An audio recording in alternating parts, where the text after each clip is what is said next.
Welcome Trinidad and Tobago to our News 4 report, a product of the Government Information Services Limited and the Ministry of Communications. I'm Nicola Barito.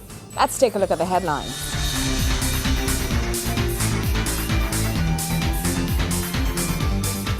Ruling which dismisses challenges to the repeal of Section 34 brings praises to the AG and DPP.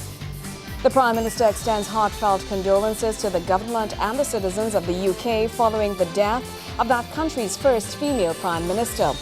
And the establishment of a DME plant in the Southern Peninsula can anticipate the annual production of 1 million tons of methanol and DME in Trinidad and Tobago. Thank you for joining us. The Honourable Prime Minister has described the ruling which dismissed the challenges to the repeal of Section 34 as an historic legal victory for the state, while in the same breath praised the Attorney General and the Director of Public Prosecutions for their swift action. The Honourable Attorney General Anand Ramlogan and Director of Public Prosecutions Roger Gaspard are today being praised for the roles they played in the historic legal victory for the state against challenges to the repeal of Section 34.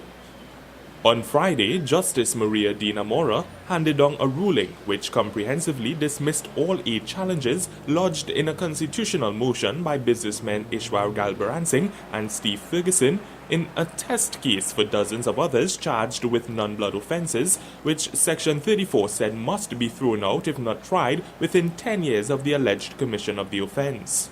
In a release from the Office of the Prime Minister, the Honourable Kamla Persad-Bissessar echoed the court's statements that the government moved swiftly to repeal Section 34 and drafted the repeal in a manner that nullified any legitimate expectations and retroactively cleared the way for the defendants to be tried.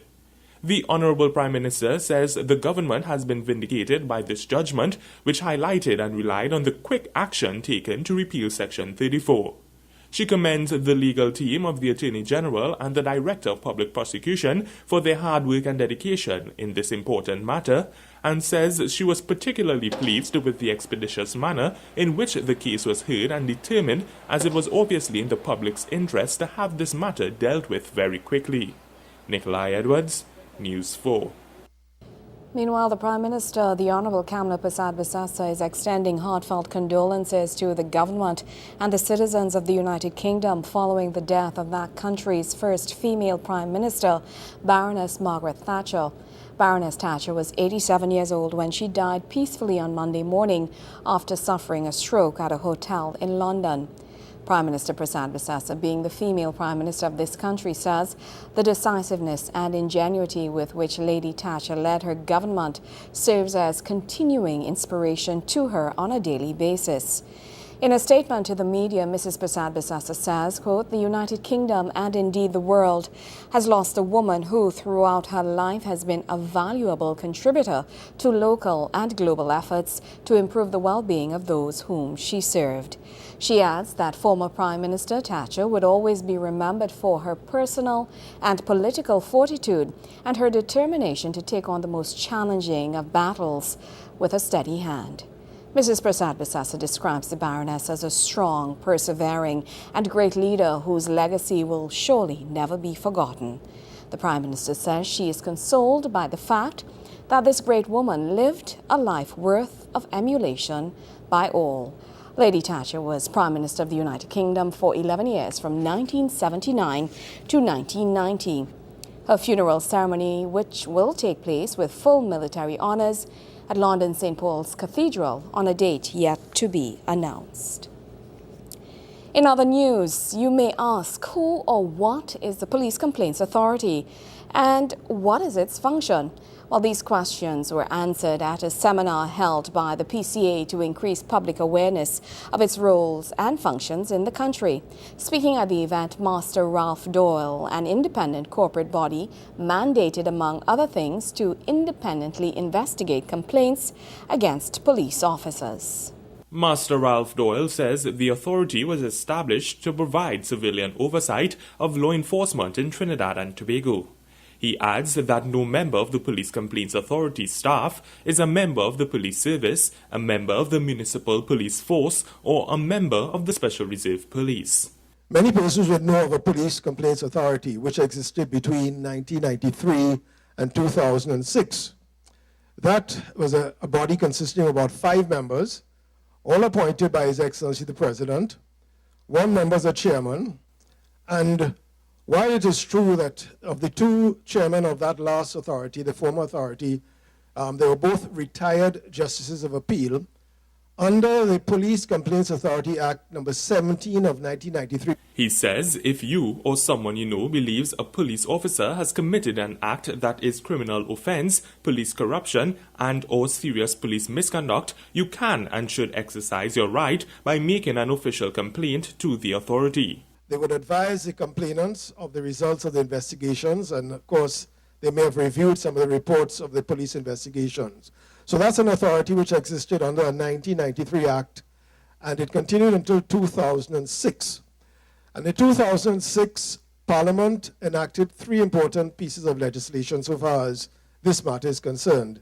We had the Constitution, which is of course the supreme law of Trinidad and Tobago, being amended, and there was a section 123A1, by which the Commissioner of Police was given complete power to manage the police service, including powers of appointment and transfer, removal from office, and disciplinary control over his officers. Mr. Doyle says each person or public body which makes a complaint to the authority is informed whether their complaint is a matter the authority can pursue. If not, he adds, the relevant parties are informed of this and the complainant is advised of where to take their complaints. It's important to note as well that under the Act, the authority is not subject to the direction or control of any other person in the performance of its function and so on. So it's a corporate body. It's comprised of a director and deputy director, and they're not subject to the direction or instruction of anybody. It's an independent body. It is important to note that not all complaints are matters for the authority, only those related to criminal offences. Mr. Doyle says if the subject matter of a complaint or the investigation becomes a court matter, the authority cannot commence or even continue an investigation it has started until the courts have a final ruling on the matter. Nikolai Edwards, News 4. Citizens in South Trinidad are being advised to report the owners of establishments which play music loudly without a license. This is part of the San Fernando Mayor's plan to crack down on a number of illegal activities in East Burgess. San Fernando Mayor, His Worship Dr. Navi Murad Ali, is taking action against law-breaking business owners in the southern city. Dr. Murad Ali plans to crack down on establishments which create a noise nuisance. These, he says, include bars playing loud music and roadside music vendors. The San Fernando Mayor says his actions come after numerous complaints by citizens, young and old alike. He advises that homeowners and citizens who have complaints against establishments which are a noise nuisance go to City Hall and lodge a complaint. He explains that his office can then petition the court to have the offending establishments, bar and liquor licenses either not renewed or revoked completely. Mayor Murad Ali is reminding San Fernando residents that they have the power to control the noise within their communities. However, he says they must come forward and work with the city corporation to take action against the offending establishments who refuse to cooperate. Gregory McBurney, News 4. News 4 continues after the break. Stay with us.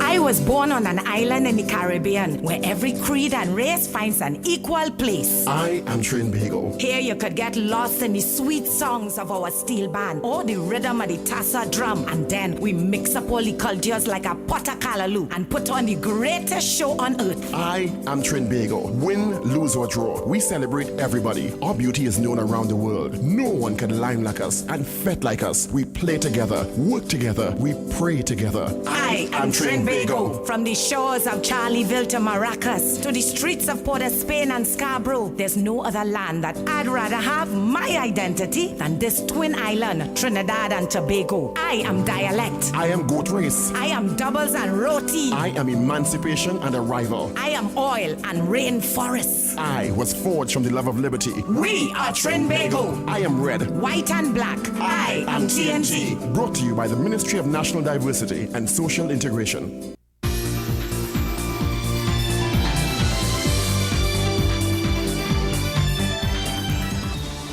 This country and Japanese technology giant Mitsubishi Corporation, along with several members from the local private sector, have signed on for the setting up of methanol and dimethyl ether DME plant in the southwestern peninsula.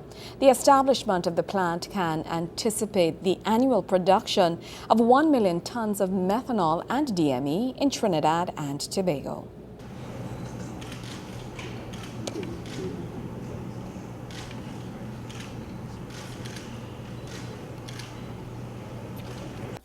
The making of history as this country, Trinidad and Tobago, signs on to a multi-million-dollar agreement for the construction of the dimethyl ether production plant, the first of its kind in the region. The project development agreement will see the establishment of petrochemical plants for the production of methanol and dimethyl ether DME at the Union Industrial Estate in La Brea. The signing involves 7 parties: Japanese giants Mitsubishi Corporation and its subsidiaries, along with NGC NEC, Neil and Marcy Holdings, Caribbean Gas Chemical Limited, and this country's government. The project will see the expansion of the diversification process and the development of cleaner fuels capable of replacing the use of diesel in some cases, together with a number of downstream activities involving byproducts. But while this milestone is not the first major one to be achieved by TNT, Energy Minister Kevin Ramnarine describes the project as one with the potential to boost the economy for decades to come. The project presents several distinct but unique opportunities for Trinidad and Tobago with respect to the further diversification of the energy sector, growth of the economy, development of the Southwest Peninsula, regional energy security, and local content. Today's signing, therefore, is an achievement for the government, its agencies, the local private sector through Neil and Marcy, and the Japanese companies involved. This is, however, not the end of the work. A lot more remains to be done, and we will be here to assist our partners along the way. If all goes to plan, we can expect that construction for this project will commence by the second quarter of 2014. The signing of the project development agreement comes after 2 years of discussions with Mitsubishi officials here in Trinidad and Tobago. So far, an office has been set up in Chaguanas to facilitate easy commute to the project site, and Mitsubishi Corporation, together with local partners, has registered a local company under the name Caribbean Gas Chemicals Limited. General Manager for Mitsubishi Corporation Hideki Konishi commended the Ministry of Energy and Energy Affairs for talks which resulted in this signing and expressed hopes for further deepening of relations. We established and registered Project Development Company in Trinidad and Tobago under the name of Caribbean Gas Chemical Limited and held the first shareholder meeting and board of director meetings yesterday. We are gearing up ourselves with full power towards the next important target, final investment decision, which we intend to make it happen in early 2014, with expected commercial production within year 2016. Simultaneously, we launched DME promotion, which requires lots of groundwork and taking a long way to go, but will certainly bring value to the country. We are confident that the success of this phase 1 project will open the door for Trinidad and Tobago and ourselves and encourage more Japanese people, such as investors, technology holders, to willingly look into a wide variety of petrochemicals production opportunity in the country, including our Phase 2 project. Construction is charted for commencement as early as next year at the La Brea port, which has been outlined as a point for export of output produced from the plant. Minister Ramnarine says the project falls into the development of this southern region of Trinidad, one of the growth poles outlined in government sustainable development plan. The initial project proposes to expend foreign direct investment of US $850 million or Trinidad and Tobago $5.4 billion. During the construction phase, the project will create about 3,000 construction jobs and eventually lead to the creation of 180 permanent jobs in southwest Trinidad. The project, ladies and gentlemen, will serve as a catalyst for a resurgence of industrial development in the Southwest Peninsula. It's expected that environmental assessment will take place first before moving forward with Phase 1 targeted to commence in the second quarter of 2014. Capital expenditure for the first phase will come in the range of US $850 million, with an expected production startup by 2016. Kimberly Ramkalawan, News 4. Up next, the TT Pro League is in the spotlight. Stay with us.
With 2 match days remaining in the TT Pro League, the Defence Force Football Club seems certain to capture the 2012-2013 title following an impressive win over the weekend. That victory kept them at the top of the standings, with Caledonia AIA looming in second. The Morval Laventille team needed to win its Saturday fixture to keep the gap at 4 points and maintain a mathematical chance at snatching the title. Wayne Cunningham has the highlights from their match versus Police.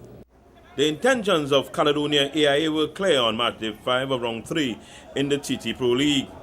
Defeat Police and keep the pressure on Defence Force as the league nears a climax with 2 match days remaining and the military in the lead with 43 points.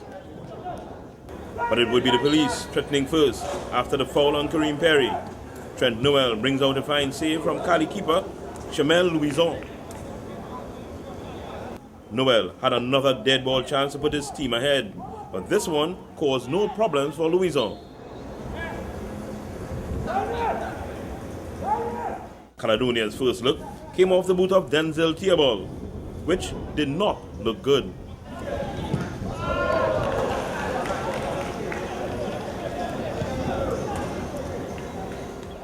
Five minutes following that, they got the ideal opportunity to take the lead when Trevin Caesar had his legs taken out from under him by Police goalkeeper Adisa Alain.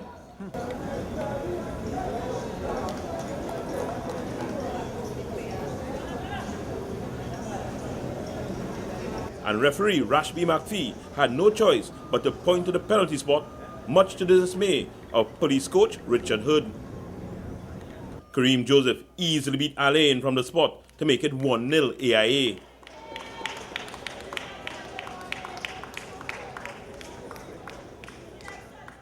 That was the score at half-time, only because of some heroics from Louison as he once again denied Perry.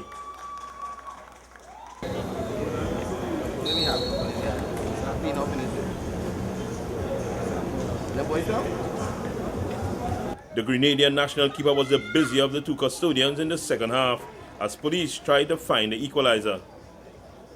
AIA needed some punch up front and introduced national striker Jamal Gay in the 76th minute.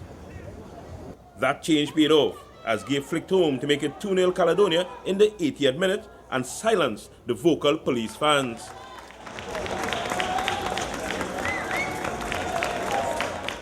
That was the final score, as Caledonia remains in second, 4 points adrift of the Defence Force. In Game 2 on Saturday, North East Stars were hoping to grab a win versus St. Anne's Rangers, which would have taken them back into third place. But it was the St. Anne's team hitting the back of the net first, with a Devon Morris strike in the 13th minute.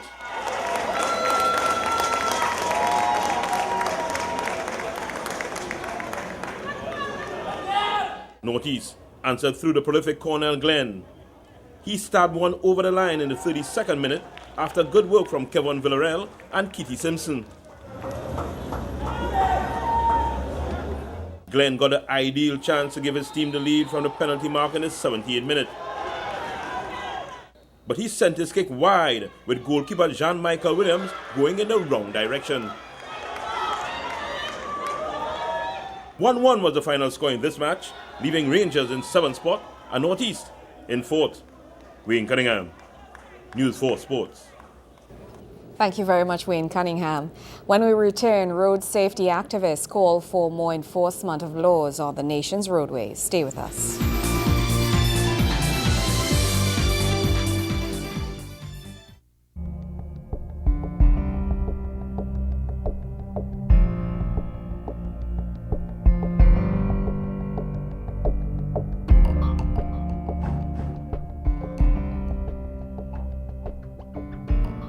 The first thing the authority need to do is to make every driver go and do a defensive driver's course. End that problem, end the context, nothing else beyond that. Then the attitude will change and people will have a better understanding what is road safety all about. All right? They need to do a defensive driving course. That is part of the reason why a lot of people being so reckless on the road. The way we drive, we think that is driving. That is risking, that's playing Russian roulette on the highways with people's life every day. The carnage is unbearable. All right? It's simply because drivers are not taught to drive properly and they're not skilled enough, and everybody wants to be skilled at the same time. It's a process. You go through different stage of getting to the skill. So if you're missing a foundation, you can't build a house with no foundation. So no foundation, no structure. And that is the cause. All right, they could even consider raising the age, giving people driver's permit if it is proven to be a problem, giving people the license too young. But they should start with a defensive driving course for all drivers. And that is renewable every 3 years. You see, we have plenty of things in place, but no enforcement of the law. And until we start to enforce the basic laws we have, then we have no need to go forward.